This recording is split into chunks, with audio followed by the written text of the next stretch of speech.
ఆదివాసీలకు చేయూతనిస్తూ సామూహిక కళ్యాణ మహోత్సవం నిర్వహిస్తున్నామన్నారు శ్రీ శ్రీ శ్రీ త్రిదండి చిన్నజీయర్ స్వామి. ఈ నెల 30న అనకాపల్లి జిల్లా గొలుగొండ మండలం కేడిపేట శ్రీ వెంకట పద్మావతి కళ్యాణ వేదిక దగ్గర 108 ఆదివాసీ జంటలకు నిర్వహించనున్న సామూహిక కళ్యాణ మహోత్సవానికి అందరూ ఆహ్వానితులే అన్నారు చిన్నజీయర్ స్వామి. గతేడాది మణుగూరు ప్రాంతంలో 125 ఆదివాసీ జంటలకు సామూహిక వివాహం జరిపించినట్లు చిన్నజీయర్ స్వామి చెప్పారు.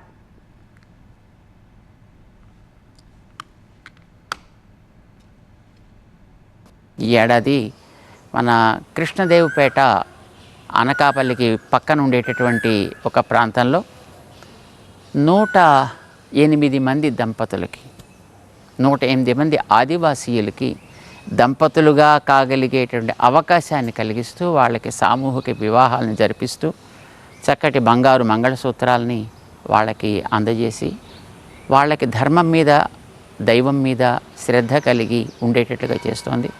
మనం అందరం విన్న అల్లూరి సీతారామరాజు గారు వారి యొక్క సమాధి స్థలం ఉండేటటువంటి ఆ కృష్ణదేవపేటలో ఈ కార్యక్రమం రేపు రాబోయే 30వ తారీఖు నాటి ఉదయం 10 గంటల దగ్గర నుంచి సుమారుగా 1 గంట దాకా ఆ కార్యక్రమం జరుగుతుంది. ఈ కార్యక్రమాన్ని అందరూ కూడా ఆస్వాదించి ఆ కాబోయే దంపతులకి మంచి ఆశీస్సులు అందిద్దాం. జై శ్రీమన్నారాయణ.